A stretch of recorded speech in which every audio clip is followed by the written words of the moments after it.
कि जो चैलेंजेस हैं और ख़तरात हैं जो अपना सर उठा रहे हैं और जो इस वक्त आलम इस्लाम को दरपेश हैं, तो उनमें एक चैलेंज और एक ख़तरा ये इल्हाद और बेदीनी का है, जो मगरिब और मशरिक़ हर जगह हमें दरपेश है। और ये ख़तरा और ये चैलेंज सिर्फ इस्लाम ही को दरपेश नहीं है और सिर्फ मुसलमानों ही को इसका सामना नहीं है, बल्कि दुनिया के तमाम इल्हामी मज़ाहिब जो कहीं भी एग्जिस्ट करते हैं, वजूद रखते हैं, उन सब के लिए ये एक आलमगीर ख़तरा और आलमगीर चैलेंज है। इसलिए जिस तरह हम इससे यहाँ निमट रहे हैं, इसी तरह क्रिश्चियन हो, ज्यूस हों और दीगर मज़ाहिब के मानने वाले, वो भी अपनी अपनी सरहदों पर पहरा देने पर मजबूर हैं। लेकिन हमें इसकी सबसे ज़्यादा फ़िक्र होनी चाहिए, क्योंकि दुनिया हमारे नुक्ते नज़र से दुनिया का कोई मज़हब वो किसी के साथ हो या ना हो, दोनों सूरतों में हमारे नज़दीक वो बातिल है। लोग अगर ईसाइयत में हैं या उससे निकल कर इल्हाद में चले जाएं तो बहरहाल कुफ्र दोनों ही सूरतों में पाया जाता है। एक का कुफ्र हल्का है, दूसरे का थोड़ा शदीद है। मगर इस्लाम से निकल के जब कोई इल्हाद या बेदीनी की तरफ रुख करता है तो ये बड़ा संगीन मामला है, और ये जाहिर है बिल्कुल जैसे ब्लैक एंड वाइट वाला मामला है, और ये है हक और बातिल का मुकाबला और राइट और रॉन्ग का मामला बिल्कुल, और आखिरत के लिहाज से जन्नत और दोज़ख का मसला है। क्योंकि ये तय है, एक मुसलमान को ये समझ लेना चाहिए कि वो दीन हक पर रह कर ही दुनिया में अहले हक कहला सकता है और आखिरत में बख्शिश और मगफिरत के काबिल हो सकता है। अल्लाह का ये फैसला है कि वो इस्लाम के बगैर किसी भी दीन को, मज़हब को, किसी और मिल्लत को, किसी और रास्ते को कबूल ही नहीं फरमाएगा। अल्लाह ने साफ फरमा दिया, इन्ना दीन इंदल्लाहिल इस्लाम वमन यब्तगी गैरल इस्लाम दीना फलन युक़बल मिन्हु। जो इस्लाम के अलावा कोई और रास्ता चुनेगा अल्लाह ताला उसे कभी कबूल नहीं फरमाएगा। तो इस वजह से हमें इसकी बहुत ज़्यादा फ़िक्र होनी चाहिए, और हमें इंसानियत के साथ बेईमाना बहुत हमदर्दी होनी चाहिए कि अगर हमारे अंदर से कोई शख्स दीन को छोड़ता है या उसमें तशकीक का शिकार होता है तो वो तबाह हो जाएगा। और ये सूरत हाल उस वक्त बहुत संगीन हो जाती है और बहुत फिक्र वाली ये बात हो जाती है उस शख्स के लिए जिसके घर में कोई भाई, कोई भतीजा, कोई भांजा, कोई अपना अजीज वो इल्हाद की किसी लहर का शिकार होने लग जाए, वो किसी स्केप्टिसिज्म का शिकार हो जाए, वो किसी तशकीक में मुब्तला होने लग जाए, तो ये बड़ा संगीन मसला है। एक बाप के लिए अपनी औलाद के हवाले से इससे बड़ी आजमाइश नहीं हो सकती, एक औलाद के लिए अपने माँ बाप के हवाले से इससे बड़ी आजमाइश नहीं हो सकती। दो भाई जहाँ एक साथ हों वहाँ इससे बड़ी आजमाइश कोई और नहीं। इंसान क्या करेगा? इसलिए कि हम जो कुछ भी बना के रखते हैं हम मुसलमान, वो सब एक ही बुनियाद पे कायम होता है और वो है इस्लाम।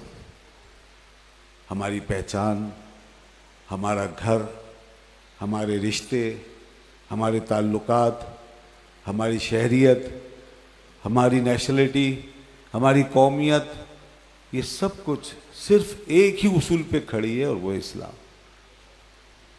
अगर इस्लाम की ये डोरी हमारे इन सारे मोतियों की इस लड़ी में से खींच ली जाए तो हमारी सारी मालाएं बिखर जाती हैं, हमारे रिश्ते ख़त्म, हमारे ताल्लुकात ख़त्म, हमारा फैमिली स्ट्रक्चर तबाह। हमारा मुल्क ख़त्म, हमारी कौमियत ख़त्म। ये सब सानवी चीज़ें हैं। मुसलमान के लिए सबसे पहले जो रिश्ता है वो दीन का रिश्ता। मुसलमान के लिए सबसे पहली बुनियाद दीन है। और ये बात पहले दिन की गई जब इस्लाम दुनिया में उतरा है और जब अल्लाह के रसूल ने ऐलान किया हक़ का, तो ये चीज़ उसके साथ चली है कि इस्लाम इसी को कहा जाएगा कि जो तुम्हारे हर रिश्ते और नाते की अब बुनियाद हो। और जैसे जैसे वक्त गुजरता गया और सोसाइटी डेवलप करती गई, तो पूरी दुनिया ने अच्छी तरह देख लिया कि रसूलुल्लाह सल्लल्लाहु अलैहि वसल्लम ने जो सोसाइटी बनाई, जो मुआशरा बनाया, जो कौमियत बनाई, और मक्के के 13 साल और मदीने के 10 साल जो फाइट की है, वो इसी उसूल की बुनियाद पे हुई है कि अब ना कोई रिश्ता हायल होगा, ना कोई ताल्लुक़, ना नसब। अब सिर्फ एक ही रिश्ता रह गया, बमुस्तफ़ा बिरसान के दीन हमाउस्त, कि रसूलुल्लाह की ज़ात तक जो पहुँच गया, बस यही सारा दीन है। और सिर्फ एक ही चीज़ दुनिया को बताई गई और इसी पे सोसाइटी बनाई गई कि अपनी मिल्लत को कयास अक़वाम मगरिब से न कर, ख़ास है तरकीब में कौम रसूल हाशिम। और सिर्फ एक ही लड़ी में हमें पिरोया गया और वो थी रिसालत की लड़ी। और फरमाया, इकबाल के अशार के आईने में पेश कर रहा हूँ, अज़ रिसालत दीन मा आईने मा, अज़ रिसालत दर जहाँ तकवीन मा, कि रिसालत से ही हमारा दीन और रिसालत से ही हमारा आइन तश्कील पाया और रिसालत ही की बुनियाद पर दुनिया में हमारा वजूद खड़ा है। तो ये है हमारे दीन का मिजाज। अब इसमें इल्हाद और बेदीनी का मतलब आप समझिए, ये कितना संगीन मसला है। इल्हाद और बेदीनी का मतलब वो कैंची है कि जो आपकी इस लड़ी के ऊपर चलती है, जिसके अंदर सारे मोती पिरोए गए। अब जब वो कैंची उस पर चलती है तो लड़ी कट जाएगी और फिर कोई चीज़ बाकी नहीं रहेगी। ये अलग बात है कि कोई इसके बावजूद समझे कि इसके साथ भी मेरा रिश्ता कायम रह सकता है, इल्हाद के बावजूद मैं किसी के साथ एक हो सकता हूँ, मैं किसी के साथ एक हो सकता हूँ और किसी के साथ यूनाइट हो सकता हूँ। नहीं, ये आप फिर एक और कोई तरीका बनाने जा रहे हैं जो मोहम्मद रसूलुल्लाह के तरीके से हट करे, कोई और स्टैंडर्ड सेट कर रहे हैं जो मोहम्मद रसूलुल्लाह के स्टैंडर्ड के बरखिलाफ, क्योंकि अब ये नहीं हो सकता। और फिर उसके बाद जाहिर है कि इसका नतीजा ये कि अगर इल्हाद और इस तरह की चीज़ों के बावजूद हमने कोई बुनियाद बना ली और कोई नया स्टैंडर्ड और नया मेयार कायम कर लिया, तो जितनों का दीन बच गया था वो भी चला जाएगा। यानी ये मामला रुकेगा नहीं, ये मुताद्दी हो जाएगा।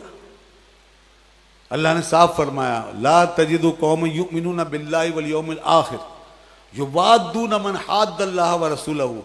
कह प्यारे महबूब, आप उस कौम को कि जिसके दिलों में ईमान है, जो अल्लाह और यौम आखिरत पे ईमान रखते हैं, ऐसे लोगों को आप कभी नहीं पाओगे कि वो दोस्ती करें उनसे कि जो अल्लाह और उसके रसूल के दुश्मन हो गए। बिल्कुल फैसला है कि अब वो एक अलग कौम है, ये एक अलग कौम। तो यहाँ जब कोई इस चीज़ को बाईपास करेगा, कॉम्प्रोमाइज करेगा, तो उसका अपना दीन जाएगा। तो इसका मतलब ये हुआ कि ये ऐसी लानत है कि इसके लिए कोई गुंजाइश हमारे मुआशरे में किसी भी सूरत बनती नहीं। मगर दोस्तों, अब ख़तरा ये है कि ये लानत आम हो रही है और सोसाइटी कहीं से भी कोई बैरियर ऐसा नहीं लगा रही है कि जहाँ से इसको हम रोक सकें। हमारी बाउंड्रीज गैर महफूज और हर तरफ से पेनिट्रेट होने की गुंजाइश है। कहीं से भी ये चीज़ हमारे अंदर दाखिल हो सकती है। तालीम से आ रही है, हमारे मीडिया से आ रही है। इल्हाद फैल रहा है मीडिया से, इल्हाद फैल रहा है आपकी एजुकेशन से, इल्हाद फैल रहा है आपके प्रिंट मीडिया से, इल्हाद फैल रहा है आपके कल्चर से, आपके ड्रामों से, आपकी फिल्मों से, आपके लेक्चर से, आपकी तबलीग से। कई लोग बाकायदा एक मिशन के तहत तबलीग कर रहे हैं, उससे इल्हाद आ रहा है। इलाहाद फैल रहा है मुख्तलिफ ओहदों मनसब पे बैठे हुए लोगों के जरिए। तो अलगरज कोई भी हमारे पास ऐसा रास्ता नहीं। शायद वो मस्जिदें ही हमारी महफूज हैं जो सिर्फ हमारे कंट्रोल में है, जिसमें बैरूनी मुदाखलत नहीं है, जिसमें अब तक ये अल्लाह का शुक्र है कि मिंबर और मुसल्ला आपके हाथ में है कि आप अपनी मर्जी से जिसे इमाम चाहेंगे रखें। अब तक इल्हाद से अगर कोई बचने की पनाहगाह है तो शायद वो हमारे इदारे, दीनी इदारे हैं कि जहां कोई एक ईंट की भी जगह नहीं कि कहीं से इल्हाद अंदर दाखिल हो सके, इसलिए कि उसका मामला भी आपके हाथ में है। आप ही अपना हेड बनाएंगे, आप ही अपना उस्ताद, टीचर, अपना सिलेबस, तालीम सब आप रखेंगे। तो अब कहीं गुंजाइश है कि कोई एथीज़म अंदर चला जाए, सेकुलरिज्म चला जाए, डार्विनिज्म की तालीम होने लगे, इवोल्यूशन की तालीम होने लगे? नहीं हो सकता। इसके अलावा आप कहां रोक सकते हैं? जब स्कूल आपके कंट्रोल में नहीं, निसाब तालीम आपके कंट्रोल में नहीं है, जब कोई चीज़ आपके इख्तियार में नहीं, सिलेक्शन, ओहदे, मनसब, जो चीज़ भी अब, हाँ खालिस प्राइवेट एजुकेशन अगर कहीं है तो उसमें भी बैल मजबूरियां हैं कि आपको ओ लेवल पढ़ाना है, ए लेवल पढ़ाना है, तो कुछ ना कुछ आपको उसके साथ चलना है। मगर उसके लिए कोई फिल्टर आप कर सकते हैं, उसके लिए कोई फिल्टरिंग कर सकते हैं। तो इसके अलावा तो आज स्कूलों में एवोल्यूशन का फलसफा आम है, ये इल्हाद है। और इस बात को जहन में रखिए कि इल्हाद जरूरी नहीं है किसी एक ऐसी सूरत में हमें मिले कि जिसको हम समझते हैं ये भयानक है, ये इनकार है, ये कुफ्र है, जिसको हम कुफ्र समझते हैं अपने जहन में, जिसको हम गुस्ताखी, ब्लास्फेमी समझते हैं, उसी सूरत में इल्हाद है, मुनकदे कर सकते हैं। अब एवोल्यूशन पे लोग दलाइल भी देते हैं, उसको इतना हमने अपने अंदर उतार लिया है नज़रिया इर्तिका के हवाले से कि हमारे यहाँ कुछ लोग बहुत अल्ट्रा मॉडर्न होकर उसके साथ कहीं ना कहीं चौच मिलाने की कोशिश करते हैं। आपने सुने होंगे लेक्चर। हमारे लिए ये बड़ा मसला है कि मैंने ऐसी भी चीज़ें देखी हैं कि लोग कुरान की आयतें कोट कर रहे हैं एवोल्यूशन के हक में, एवोल्यूशन थ्योरी के हक में कुरान की आयतें कोट की जा रही हैं। इवोल्यूशन थ्योरी के हक में हम तसव्वुफ और फलसफे तसव्वुफ से मदद ले रहे हैं और कई सूफियाना नजरियात की अपने तौर पर इंटरप्रेट करके, उसकी इंटरप्रिटेशन करके फिर उसको हम एवोल्यूशन से मिला रहे हैं। ये बहुत खतरनाक बात है। एवोल्यूशन में हमें ये बात बताई ही नहीं जा रही कि यहां सरासर जो क्रिएशन है उसकी नफी हो जाती है। इवोल्यूशन और क्रिएशन जमा नहीं हो सकते, बड़ी सीधी सी बात है। और जो मिक्सअप लाया जा रहा है वो एक बिल्कुल गैर फितरी मामला। हजरत मौलाना रूम के यहाँ या हमारे सूफिया के यहाँ इवोल्यूशन का कोई फलसफा है तो उसकी बुनियाद दूसरी है, मगर ऊपर से मिक्स करके कहा जाता है। देखिए मौलाना रूम भी इसके कायल थे और ये गोया इल्हाद को इस तरह पेश किया जा रहा है जैसे नजासत पे चांदी का वर्क लपेट के किसी को पेश कर दिया जाए। नजासत तो नजासत ही रहती है, उस पर चांदी लपेट दें या सोना, तो ये सूरत हाल और ज्यादा खतरनाक है। एकेडमिक इल्हाद, एजुकेशनल इल्हाद, फिलोसॉफिकल इल्हाद। पहले बड़ा सादा सिंपल मामला था, फिरौन, नमरूद, हामान की दुनिया या अबू जहल, अबू लहब, वो बिल्कुल वाज़े तौर पे मुसलमानों को समझ आता था कि ये इल्हाद है या कुफर है या शिरक है, जो भी है। मैंने जो आयत पढ़ी उसमें फिरौन के इल्हाद की सूरत बताई गई। फिरौन ने अल्लाह का इनकार कैसे किया? हजारों साल पहले फिरौन ने जब अल्लाह के नबी हजरत मूसा अलैहिस्सलाम से टक्कर ले ली, उनको डिनाई किया और उनके रास्ते को उसने ना चाहा, तो फिर उसने इनकार करने के लिए अपने दौर के मुताबिक जो बात की वो बड़ी सिंपल और सादा थी। अब वही चीज़ टेक्निकल हो गई। बात एक ही है, अप्रोच एक ही है, नेचर एक है, मगर बस मेथडोलॉजी अलग है और टर्मिनोलॉजी अलग है। फिरौन ने कहा अपने वजीर हामान से, फाउकिद या हामान उली अलतीन, ए हामान वो मट्टी की पुख्ता ईंटें तैयार करो, ईंटें पकाओ, फज अली सरहा, और एक ऊंचा महल बनाओ मेरे लिए, बुलंद महल। उस वक्त टेक्नोलॉजी नहीं थी ना, उस वक्त जेनेटिक्स का इल्म नहीं था, उस वक्त आपके ये बायोजेनेसिस और ये सब चीज़ें, डीएनए और इन बातों, ये बातें नहीं थी। तो अब फिरौन ने जो है उस ज़माने की सादगी के मुताबिक ये करो भाई, एक महल बना लो, लअल्ली अत्तलु इला इलाहि मूसा, मैं इस महल पे सवार होकर इसके जीने पे चढ़ के मैं ये देखना चाहता हूं कि ये मूसा का जो इलाह है ये कहां है। और फरमाया मूसा अलैहिस्सलाम का इलाह यानी उनका माबूद, वो अल्लाह ताला को अपने मेयार, अपने स्टैंडर्ड पर देखना चाह रहा है। दूसरी पढ़िएगा,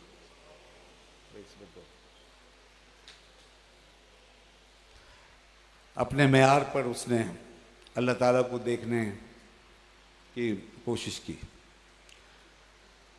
और बिल्कुल गलत समझा उसने कि खुदा ऐसा नहीं कि वो किसी जीने पे नजर आ जाए, किसी मीनार पे नजर आ जाए। मैंने जो बात की ना कि बिल्कुल एक ही अप्रोच है। हजारों साल पुराने इल्हादी सोच और आज की इल्हादी सोच में कोई फर्क नहीं। वो एथीइज्म और आज का एथीइज्म सेम है। वो क्यों? आज बस मीनार नहीं बनाते, आज वो कहते हैं, आज का पढ़ा लिखा आदमी कहता है भाई ये हमने इंसान का जेनेटिक कोड भी निकाल लिया, हमें खुदा नजर नहीं आया। हमने दुनिया को बिल्कुल एक माइनर से माइनर, छोटे से छोटे जर्रे में जाके देख लिया, क्वांटम में। और एक नीनो जो इस वक्त फिजिक्स आ गई है और क्वांटम फिजिक्स जो छोटे से छोटा जर्रा, वहां तक देख लिया हमने, गॉड पार्टिकल तक देख लिया। अब वहां खुदा में नहीं मिल रहा। हमने कहकशाएं देख ली बड़ी बड़ी, यहां तक के अरबों मीलों के फासलों पर जो कहकशाएं हैं, वहां खुदा नहीं है। ये आज साइंस कह रही है। फिरौन भी यही कहता था कि मुझे खुदा नजर नहीं आता, और आज साइंस के पढ़ने वाले, पढ़ाने वाले भी यही बात करते हैं।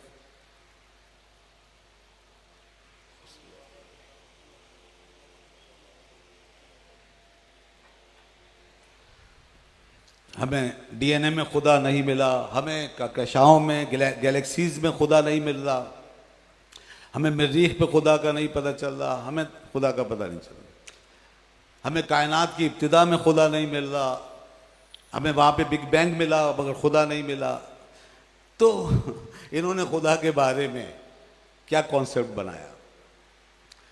ये जो इनका कॉन्सेप्ट है, यही कॉन्सेप्ट गलत है। खुदा को जहां वो ढूंढ रहे हैं वहां खुदा कैसे मिलेगा? ये तो फिरौन का नजरिया, ये तो यानी वही बात है जो उस जमाने का काफिर सोचता था हजारों साल पहले। तो इंसान ने क्या तरक्की की? तो खुदा जो है वो फिजिकल वर्ल्ड में नहीं मिल सकता। खुदा का ताल्लुक मेटाफिजिकल वर्ल्ड से। खुदा हमारे हवास से बालातर है। आप अपने इल्म को लेकर अगर नीचे उतर गए तो खुदा नीचे क्यों आएगा? आपने अगर मेयारे इल्म को इतना पस्त कर लिया कि आप समझते हैं कि आंख से देखा हुआ इल्म होता है, तो खुदा को क्या पड़ी है कि तुम्हारी आंख में उतर कर आए? वो क्या दुनिया का महबूब है कि जो हर मेयार पे पूरा उतर जाता है?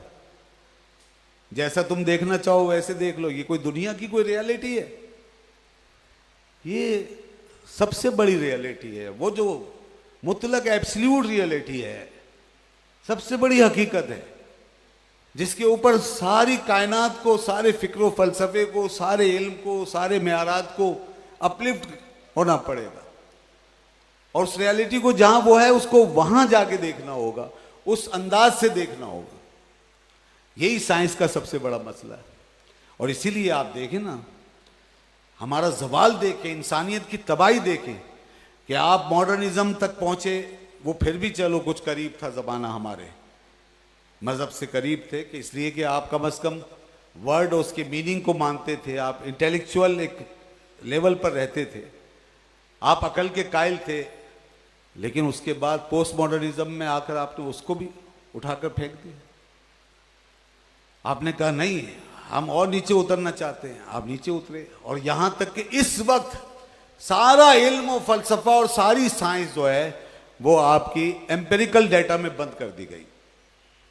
एम्पिरिसिज्म, बस एक ही जरिए इल्म इस वक्त तस्लीम किया जा रहा है और वो है एम्पिरिकल वे ऑफ नॉलेज। यानी हमारे हवास से जो चीज हमें मिले बस वो हकीकत है। हम सिर्फ उसे मानेंगे जिसे आंख देखेगी, हम सिर्फ उसे मानेंगे जिसे कान सुनता है, जैसे हाथ का लम्स हासिल हो, बस वो रियलिटी है, इसके अलावा कोई रियलिटी नहीं। तो आप इतने जवाल पजीर हो गए, अब कल को आप इन हवा से खमसा में से भी कुछ चीज़ों की कमी कर दें और कहें बस अब तो भाई वो सुनने उनने की बात भी छोड़ो, अब तो आंख से दिखाओ तो बात करो। लीजिए सुना हुआ भी गया, फिर तो इल्म उड़ गया ना, कहाँ रहा फलसफा। अब तो यूरोप अमेरिका में वो डिबेट्स भी खत्म हो गई जो कभी यूनान में हुआ करती थी, और वो फलसफा जो उनसे पहले, आज के दौर से पहले यहाँ पे डिबेटेबल था, वो आर्ट्स के उलूम, ह्यूमन साइंसेज, वो सब खत्म। अब ना वहाँ फिलॉसफी पढ़ाई जा रही है, ना समाजी उलूम पढ़ाए जा रहे हैं, ना सोशियोलॉजी के नाम से कोई चीज़ है। और ये चीज़ें गई तो इससे ऊपर जो मजहब था वो भी गया। अब तो वहाँ सिर्फ जैसे जानवर होता है, उसका मेयार यही होता है सिर्फ कि जानवर में अकल नहीं होती ना शूर, बस वो आंख से देखता है और आगे बढ़ता है, वो इसके अलावा और कुछ नहीं जानता, कि जो नजर आता है बस वही उसके लिए कुल कायनात होती है। तो आज की दुनिया ने इंसान को रियलिटी से दूर करते करते, खुदा से, हकाइक से दूर करते करते यहां तक पहुंचा दिया कि खुद इंसान अपने अंदर रखने वाले जो रिसोर्सेज थे इल्म के, उससे भी महरूम हो गया, अपनी कैपेसिटी से भी महरूम हो गया, और खुद अपने आप को अब वो गोया कि खो रहा है, और अपनी जात में एक छोटा सा पिंजरा बना के उसके अंदर कैद हो रहा है। तो ऐसे इंसान को खुदा कहां से मिलेगा। आज का ये इंसान और हजारों साल पहले के फिरौन की सोच बिल्कुल बराबर है, एक लेवल पर चल रही है। वो भी यही कह रहा है ना इस आयत में कि मुझे ऊपर चढ़ के देखना है कि खुदा कहां है, नजर आएगा तो मैं मानूंगा वरना नहीं मानूंगा। ये है इल्हाद की बुनियाद, ये पूरी बुनियाद है। आज के इल्हाद की सबसे बड़ी वजह यही जो इस वक्त दुनिया में फैल रहा है। अब मुसीबत यह है कि मगरिब जो है, चूंकि वो डोमिनेट करता है, पूरी दुनिया पे छाया हुआ है, वहां जो भी तब्दीली आती है अच्छी या बुरी, उसका असर पूरी दुनिया में पहुंचता है, ऑटोमेटिकली पहुंचता है। अब अगर वो अपने सेंसेशन के पिंजरे में बंद होकर चल रहे हैं और इल्म को सिर्फ अपने हवास से जानना चाहते हैं, तो पूरी दुनिया अब उनके आगे मजबूर हो रही है आहिस्ता आहिस्ता कि हम भी सिर्फ वही कुछ माने कि जो हमें नजर आएगा। यहां तक कि मुसलमान, हमारा बच्चा, हमारा नौजवान हमसे खुदा से मुताल्लिक ऐसे सवाल करता है कि बताओ खुदा कहाँ है, अल्लाह है तो कहाँ है, दिखाओ। आज नौजवान इसी तरह के सवालात घुमा फिरा के कर रहा होता है जो इल्हाद के गिर तवाफ करते हैं। मसलन अगर खुदा है तो फिर ये दुनिया में ऐसी अजीबोगरीब तब्दीलियां क्यों आती हैं। आज नौजवान पूछता है खुदा है तो मेरे हालात ऐसे क्यों हैं, मेरी दुआएं कबूल क्यों नहीं हो रही, मैं बीमार क्यों, मेरा बच्चा माजूर क्यों है, ये गुर्बत क्यों है, ये इफलास क्यों है, ये मुसलमान का इस तरह का हाल क्यों है। ये तो खुदा को मानता है, फिर ये मुसलमान अबतर क्यों, फिर अब जवाल पजीर क्यों है, फिर ये जलजले क्यों आते हैं, आंधियां क्यों आती हैं, ये सब कुछ तबाह क्यों हो जाता है। ये सब हजारों नौयत के सवालात जिनकी एक ही हकीकत है।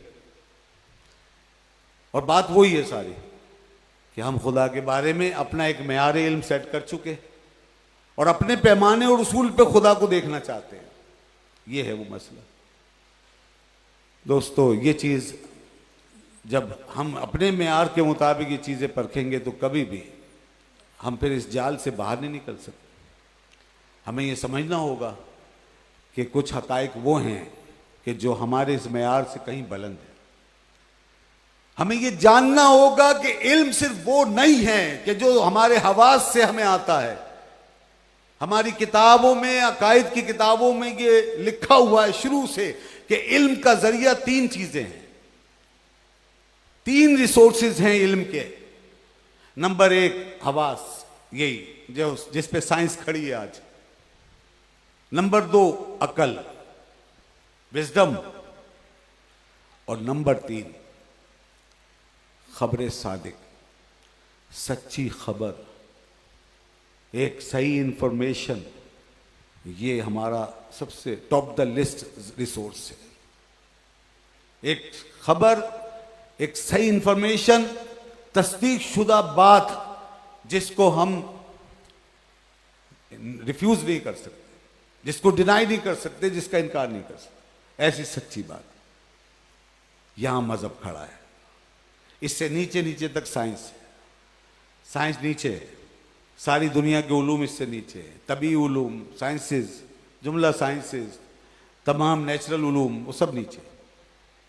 हम खड़े हैं खबर पर।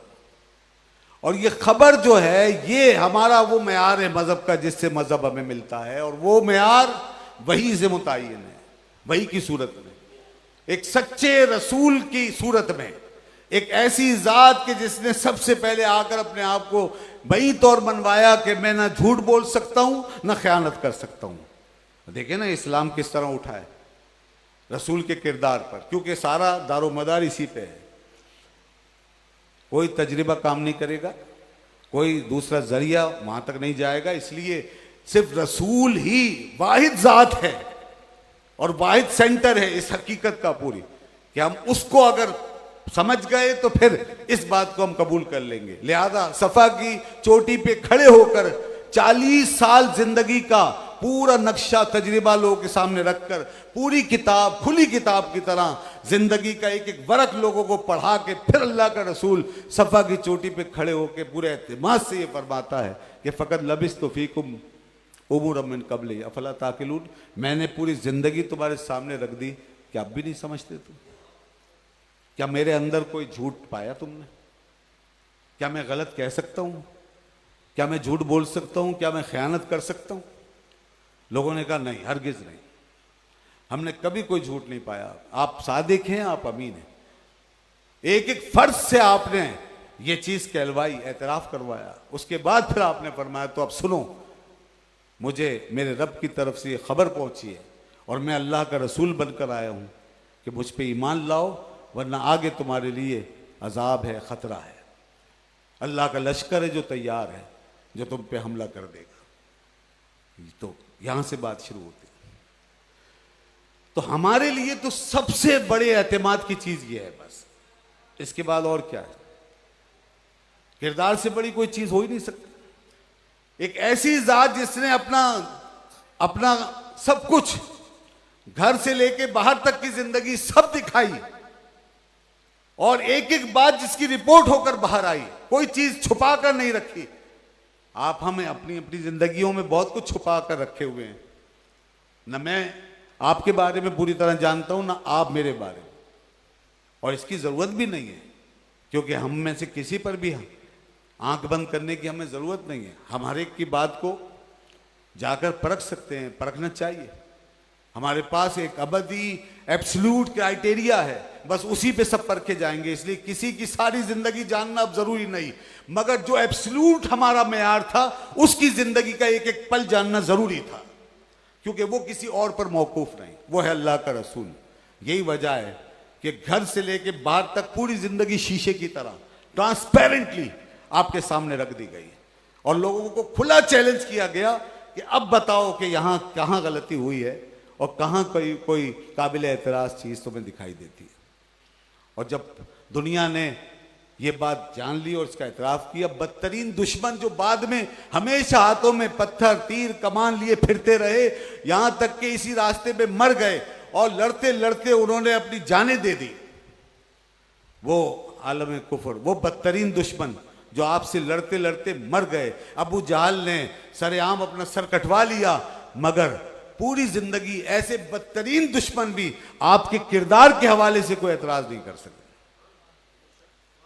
वो कभी ये बात नहीं कर सके कि हमने आपके अंदर ये बात गलत देखी है, वो बात गलत देखी, ये तो वो कभी नहीं ला सके। बस यही हमारी बुनियाद है। बाकी फिर लोगों की मर्जी है, क्योंकि दीन ने आज़ादी दी है। अपनी मर्जी से कलमा पढ़ो, मुसलमान हो जाओ या कुफर पे चलो, तो वो फिर लोगों का अपना फैसला था। मगर जो बात असल है वो ये कि चाहे रसूल के फॉलोवर्स जिस हालत में भी थे, गरीब थे, सादा थे, इस्लाम बज़ाहिर कमज़ोर हालत में बाद में मजबूत हो गया और आज फिर कमज़ोर हो गए हम, कोई बात नहीं। हम पे कमज़ोरी पहले भी छाई हुई थी और आज भी छाई हुई। हमारे ऊपर हमारे लिए उरूज भी था और जवाल भी था बज़ाहिर, लेकिन जो असल चीज़, इस्लाम इन हालात पे खड़ा हुआ है ही नहीं। इस्लाम तो रसूल के कैरेक्टर पे खड़ा है, इस्लाम तो रसूल की ज़ात पे खड़ा है। इसीलिए इकबाल ने कहा ना, बा मुस्तफ़ा बेरसान दीन की इशराक के दीन हम उस हुजूरी की ज़ात पूरा दीन है। और क्या, कुरान हमें यही कहता है। और पूरा दीन हमारा जो है वो आप ही की ज़ात के गिर्द गर्दिश करता हुआ नजर आता है। आप ही दीन का किबला है, हमारे सरों का किबला काबा है, मगर पूरे दीन का किबला और सेंट्रल पॉइंट आपकी ज़ात है। आपके बगैर दीन कुछ भी नहीं है। अगर बहू न रसीदी तमाम बूला हबीस। और हम दुनिया को चैलेंज करते हैं, दो चीजें, एक आपकी ज़ात, दूसरा कुरान। जैसे आपकी ज़ात बेऐब, ऐसे कुरान बेऐब। जैसे अल्लाह का कलाम हर नक्स से पाक, ऐसे आपकी ज़ात भी हर खराबी से और हर बुराई से पाक। अल्लाह ने इन दो चीज़ों की गारंटी दी है, क्योंकि दीन इसी पे खड़ा है। और कुरान हमारे दरमियान एक ऐसे मोज़े के तौर पे छोड़ दिया गया है। रसूल ने तो हमेशा नहीं रहना था, लेकिन कुरान को अल्लाह ने क़यामत तक मोज़ा बना के और चैलेंज बना के पूरी दुनिया के सामने रख दिया है। और आज भी हमारा ये चैलेंज है कि आओ, तुम अगर कोई चीज़ लाते हो इस्लाम के खिलाफ और कोई अपने मेयार से तुम हमला करना चाहते हो, तो पहले हमसे एक बात करो, तुम्हारी बात हम बाद में सुनेंगे, पहले तुम हमारी एक चीज़ को जो कि दुनिया में जिसकी बुनियाद पे हम खड़े हैं, आओ उसको गलत साबित करो। तुम नफी करना चाहते हो खुदा की अपनी मर्जी से, अपने मेयार पे। खुदा का तसव्वुर जिन बुनियादों पे हमारे पास है, वो हर एतबार से इतनी परफेक्ट और इतनी कामिल चीज़ है कि तुम उसके अंदर 6000 से ज़्यादा आयतों में से एक आयत भी गलत साबित नहीं कर सकते। और खुला चैलेंज है ना, कोई ढकी छुपी बात थोड़ी है। ये कोई तौरात इंजील की तरह का मैटर थोड़ी है कि उसके हज़ारों नुस्खे हैं, हज़ारों तावीलें। कुरान तो खुली किताब और साफ कहता है, कोई किताब नहीं कह सकती। फरमाया फातू बि सूरत मिन मिथली, एक सूरत लाओ इसके जैसी, एक सूरत लाओ। अगर तुम ले आए तो ठीक है, फैसला तुम्हारे हक में हो जाएगा। इतनी बड़ी बात कौन करेगा, मगर लोग नहीं ला सकते। आज के साइंस के दौर में, उलूम और फलसफे के दौर में नहीं ला सकते। अब उन्होंने दूसरे तरीके से लोगों को इल्हाद की तरफ बुलाया है, जो मैंने पहले शुरू में अर्ज किया कि उन्होंने मेयार इल्म ही बदल दिया। उन्होंने कहा जी हम तो बस अब ये मानेंगे, जो हमें नजर आएगा वो मानेंगे। और इसको उन्होंने लेकर के मजहब के खिलाफ खड़ा कर दिया, इसको मजहब के खिलाफ एक टूल बना लिया। इसको कहते हैं साइंस। हम आपकी साइंस को आपके दायरे में मानते हैं। अगर आपका दायरा साइंस का ये है तो साइंस एक इल्म है, और हमें ये मालूम है कि ये साइंस का जो इल्म है ये सिर्फ फिजिकल वर्ल्ड के अंदर जो है, जो दुनिया है, इससे बहस करता है। ठीक है, कोई बात नहीं। जैसे मैथमेटिक्स की एक दुनिया है, बायोलॉजी की एक दुनिया है, जैसे जोलॉजी की एक दुनिया है, बॉटनी की एक दुनिया है, कंप्यूटर साइंस की एक दुनिया है। कंप्यूटर का इल्म कंप्यूटर में ही रहेगा ना, या उसे उठा करके आप कहीं बाहर रख के कोई उससे शायरी बनाना शुरू कर दे, मुसव्विरी सीखना शुरू कर दे, कंप्यूटर में का इल्म कंप्यूटर में रहेगा। कंप्यूटर साइंसेस का ताल्लुक कंप्यूटर से है। इसी तरह आपकी जो साइंस है इसका ताल्लुक, इसका डोमेन अगर ये फिजिकल वर्ल्ड है और है, तो इससे हमारा क्या झगड़ा? झगड़ा तो उस वक्त शुरू होता है जब आप इस महदूद सी एक चीज को, एक महदूद आले को, एक मखसूस टूल को उठा करके आप उस ग्रैंड रियलिटी के मुकाबले में लाते हैं और पूरे मजहब को और पूरी दुनिया के इल्म को उसके मेयार पे तोलना चाहते हैं। तो ये है असल में झगड़े की बात कि सारे हकायक आपके स्टूल के ऊपर पूरे नहीं उतर सकते। ये टूल इसके लिए काफी नहीं है। ये मेटाफिजिकल टूल है नहीं, ये फिजिकल टूल है। और मेटाफिजिकल का मामला, जन्नत का मामला, दोज़ख का मामला, फरिश्तों का मामला, वो आपकी मेटाफिजिक्स में नहीं समाता। लिहाजा आप कैसे कह सकते हैं कि साइंस जो है वो खुदा को नहीं मानती? साइंस खुदा को मानती है नहीं मानती, साइंस का डोमेन ही नहीं है। ये साइंस का डोमेन है ही नहीं। देखिए, आपने सुना है साइंस और साइंटिज्म, इसका फर्क बस यही है। अब आप साइंस को साइंटिज्म बनाएंगे और उसको मेयार बना लेंगे हर चीज का इनकार और कबूल करने का, तो फिर ये साइंटिज्म, ये साइंस परस्ती कहलाएगा। मुझे वो बात याद आ रही है डॉक्टर कार्ल पोपर की। उलूम, साइंसी उलूम और साइंसी नजरियात और फिलॉसफी का सबसे बड़ा स्कॉलर या बड़े बड़े स्कॉलरों में एक स्कॉलर है। आप जाके सर्च कीजिए इसको, कार्ल पोपर। ये ज्यादा पुराना नहीं है, हाल ही का। कार्ल पोपर ने कहा कि साइंस का कोई नजरिया जो होता है, साइंस की कोई थ्योरी, वो इसके बगैर नहीं होती कि वो फाल्सिफाइबल ना हो। यानी साइंस की हर थ्योरी फाल्सिफाइबल है, उसमें फाल्सिफाइबिलिटी लाजमी है। फाल्सिफाइबिलिटी का मतलब है काबिल रद्द होना। वो काबिल रद्द जरूर होगी। साइंस कभी ऐसा फैसला नहीं कर सकती कि किसी चीज को हतमी शक्ल देकर कहे बस फाइनल हो गया। उससे फाल्सिफाइबल होना है। बड़े बड़े साइंटिस्ट, बड़े बड़े लोग आए और वो इसी अंदाज से चले कि उसके बाद चैलेंज हुआ और उनकी थ्योरीज को बदला गया और उसको रिफ्यूट किया गया। क्या डार्विन के बहुत से नजरियात आइंस्टाइन ने रिफ्यूट नहीं कर दिए? चेंज नहीं हो गए? मोशन और हरकत के नजरियात जो उसने पेश किए थे, जो उसूल, क्या वो बाद में चैलेंज नहीं हुए? और आइंस्टाइन ने एक नई दुनिया इजाफियत की, रिलेटिविटी की नहीं दे दी हमें? क्या रोशनी और हरकत के नए उसूल नहीं मिल गए? और आज हम जब क्वांटम फिजिक्स में गए हैं तो सारा पीछे जो फिजिक्स चला आ रहा था हमारा, वो सब आज चैलेंज से दो चार नहीं है, वो सब खत्म हो रहा है। आपका क्लासिकल फिजिक्स, रिवायती फिजिक्स खत्म हो रहा है। अब क्वांटम फिजिक्स में नई दुनिया है, तो सब कुछ फाल्सिफाइबल है।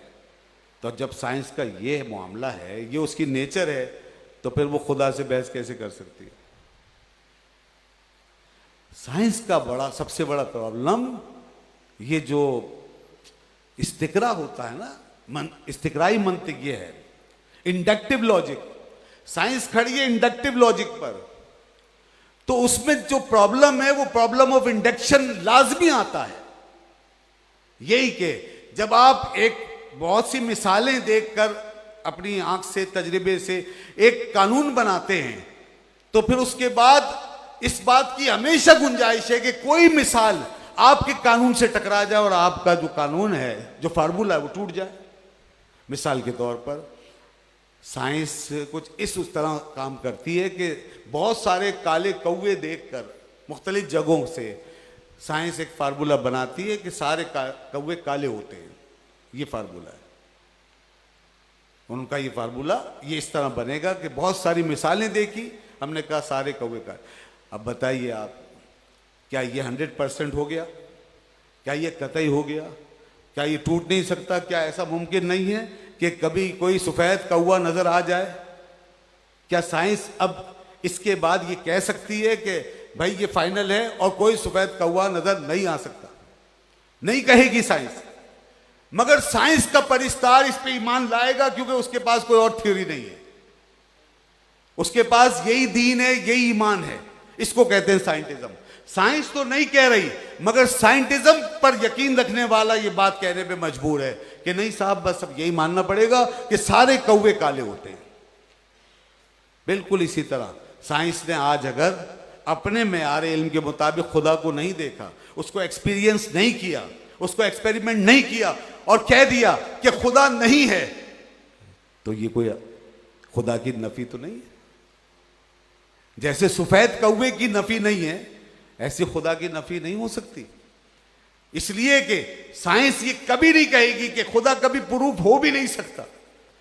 वो अगर आज ये कह रही है कि मुझे खुदा नहीं मिल रहा, बिग बैंग में नहीं मिल रहा, डीएनए में नहीं मिल रहा, या कहीं भी नहीं मिल रहा, किसी गैलेक्सी में नहीं मिल रहा, तो वो ये तो कह सकती है मुझे नहीं मिल रहा, लेकिन ये नहीं कह सकती कि खुदा का वजूद ही नहीं है, खुदा हो ही नहीं सकता, खुदा कभी दरियाफ्त नहीं हो सकता, ये कभी नहीं कह सकती, क्योंकि वो फाल्सिफाइबल नहीं रहेगी फिर।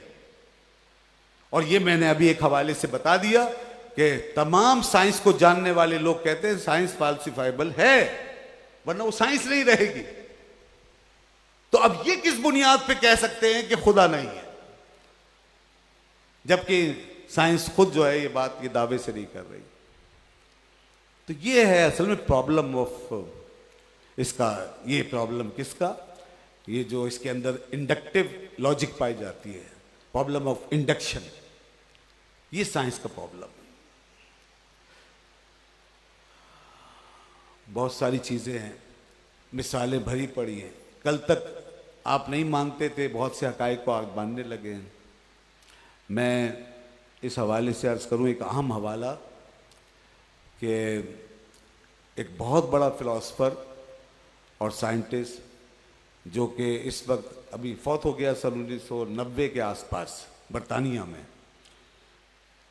डेविड बॉर्न, उसने आपके इस आजकल की क्वांटम फिजिक्स के हवाले से जो रिसर्च की, तो उसने ये साबित किया है और इस बात का एतराफ़ किया अपने थीसिस में कि ये कायनात दरअसल वो नहीं है जो हमारे सामने है फ़कत, बल्कि इसमें एक अंदरूनी निज़ाम इस तरह मरबूत तरीके से काम कर रहा है कि वो हम इसके बगैर मान ही नहीं सकते कि कोई हाईएस्ट इंटेलिजेंस उसके ऊपर कायम है, कोई हाईएस्ट विजडम जो है वो उसको लेकर चल रही है।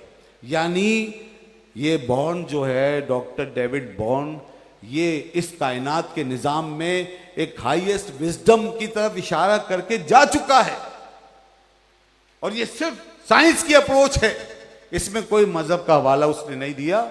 उसने कहा ये इम्प्लीकेट सिस्टम, इम्प्लीकेट ऑर्डर जो इस कायनात में पीछे जर्रों के अंदर है, सब एटॉमिक वर्ल्ड के अंदर है, और ये जो हमारी सबसे छोटी दुनिया है उसके अंदर ये जो हमें नजर आता है कि दो एटम जो हैं सबसे छोटे जर्रे, वो आपस में अपनी प्रॉपर्टी शेयर करने के बाद जब मरबूत हो जाते हैं तो कायनात सारी की सारी जुड़कर एक इम्प्लीकेट ऑर्डर में आ जाती है। तो सवाल यह है कि पूरी कायनात जो बज़ाहिर हजारों लाखों करोड़ों किस्म की अनवा अक़साम के अंदर डिवाइड हुई हुई है, ये पीछे से जब एक जगह एक निज़ाम में जुड़ी हुई और एक ऑर्डर के अंदर समाई हुई हमें नजर आती है, तो इसके सिवा हम कुछ नहीं कह सकते कि फिर पीछे एक ही माइंड सेट है जो काम करता है।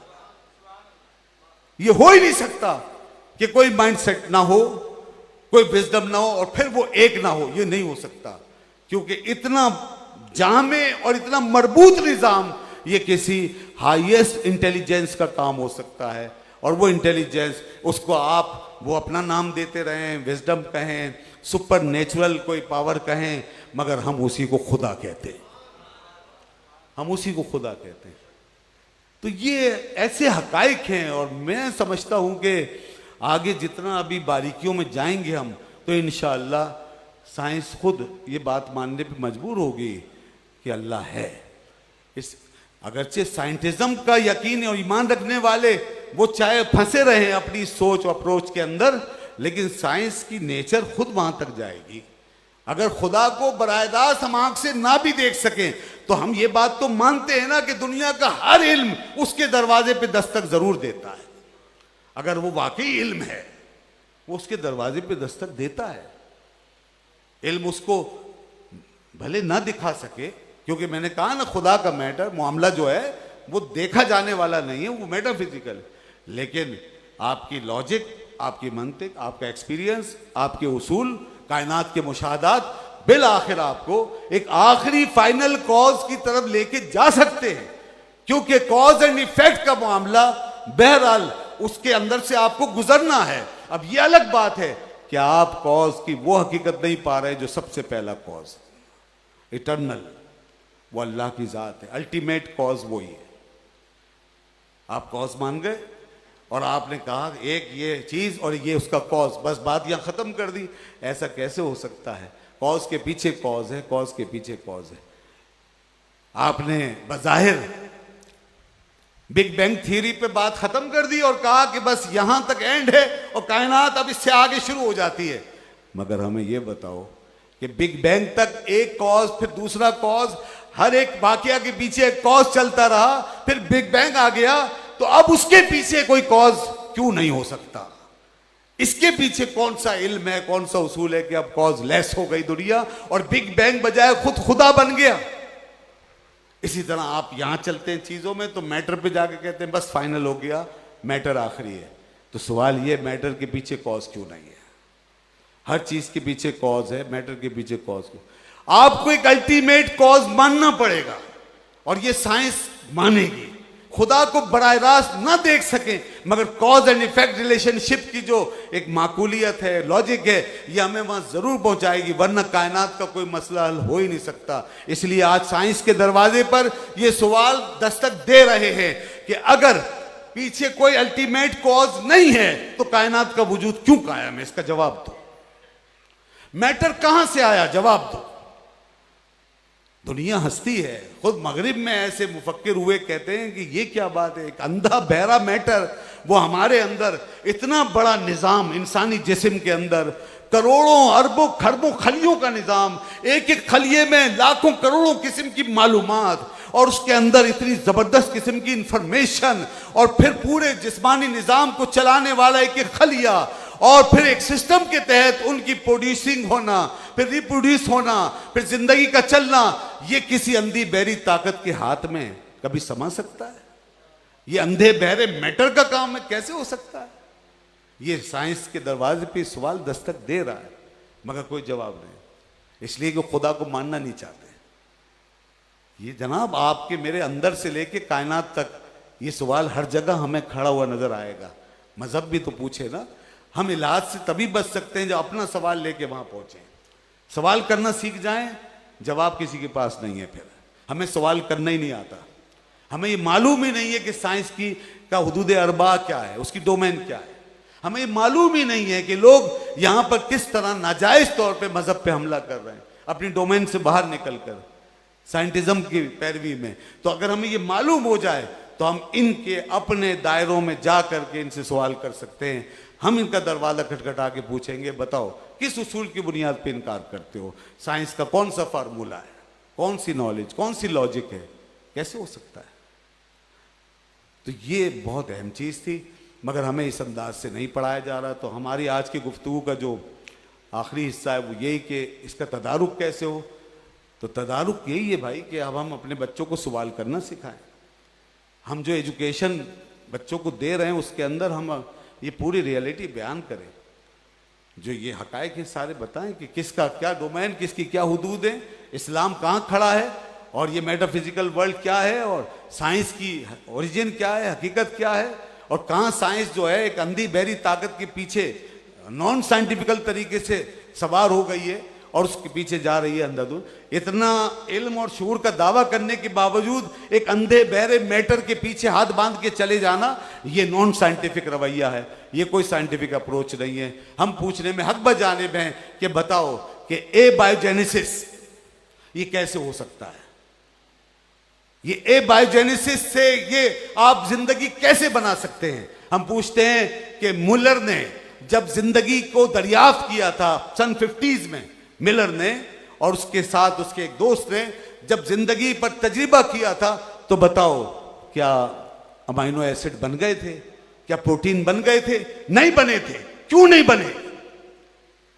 इसलिए कि ऐसा नहीं हो सकता कि एक मुर्दे से हम जिंदा चीज निकाल दें, हमारे बस में ये चीज नहीं है। तो ये सारी प्रैक्टिसेस नाकाम हो गई।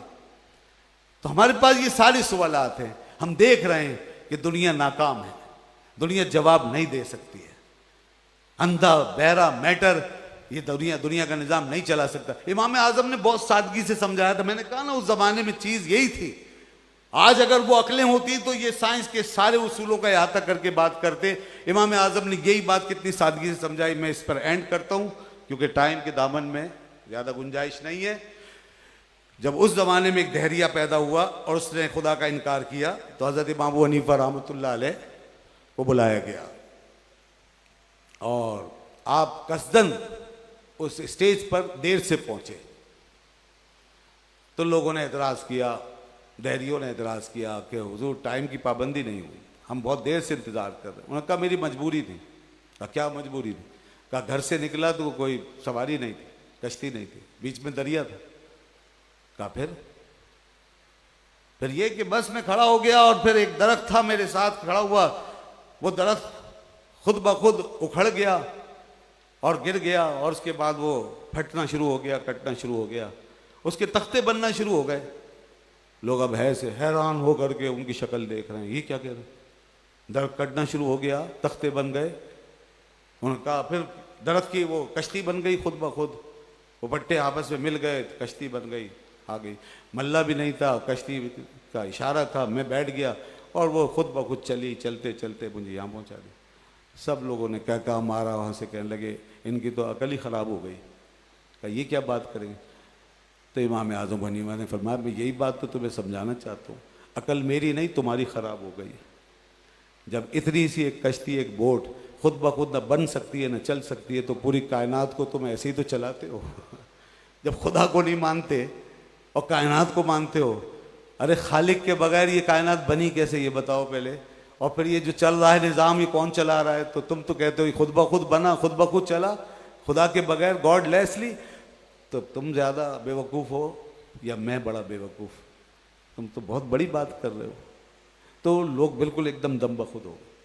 तो यही तो हम आज साइंस से पूछते हैं कि इतना ये पेचीदा निज़ाम ये कैसे चल रहा है डुप्लीकेट ऑर्डर के साथ, ये सब हमारे सामने आ रहा है। तो दोस्तों ये इल्हाद की हकीकत है और ये आज इल्हाद की तहरीकें जो हमारे दरमियान सरगर्म हैं इनकी कोई बुनियाद नहीं है और महज एक फैशनेबल किस्म का इल्हाद हमने अपना लिया। और हकीकत ये है कि आज के मुल्क जो हमारे यहाँ पाए जाते हैं इनका ना कोई मुताला ना स्टडी, बस ये ऐसे ही एक दूसरे की देखा देखी फैशन में और लोगों में ज़रा एक स्टैंडर्ड बनाने के लिए, ख़ासतौर पर मगरिब में जगह बनाने के लिए इस तरह की हरकतें करते होते हैं। क्योंकि इन्हें मज़हब बेजारी है, इन्हें मुल्लाओं से नफ़रत है, इन्हें दाढ़ी से नफ़रत है, ये उससे भागते भागते भागते वहाँ तक पहुँच गए। ये सारा मसला तो ये रिएक्शनरी किस्म का इल्हाद है। तो जैसे ये गए हैं वैसे आ भी सकते हैं अगर हमारे हुक्मरान कोई निज़ाम बनाएं, हमारे यहाँ कोई सिस्टम चले और इनके लिए कोई अट्रैक्शन हो जाए और हमारा सोसाइटी का अंदाज़ बदल जाए और ज़रा से हम थोड़े से अपडेट होकर चलें। और मज़हब में भी जैसे कि लोगों ने बहुत कदामत परस्ती के साथ अपने आप को जोड़ा हुआ है तो उन्हें भी अपडेट होने की ज़रूरत है, मॉडर्न होने की ज़रूरत है। अपना अंदाज़, तरीका, अपनी टर्मिनोलॉजी, अपनी लैंग्वेज, ये सब हाइब्रिड करने की ज़रूरत है। जब तक हम हाइब्रिड उसूलों पे नहीं चलेंगे तो मज़हब में अट्रैक्शन नहीं रहेगा और वो लोग हमारी तरफ माइल नहीं होते। ये सारी चीज़ें बिल मिला के बस कुछ गलत चीज़ें पैदा कर रही हैं, बाकी कोई इस पर दमखम नहीं। अल्लाह ताला आपको, मुझे, हमारे बच्चों को इस इल्हाद से और बेदीनी से महफूज मसून रखे। इसी पे इक्तिफ़ा करता हूँ। वाखिर दावाना।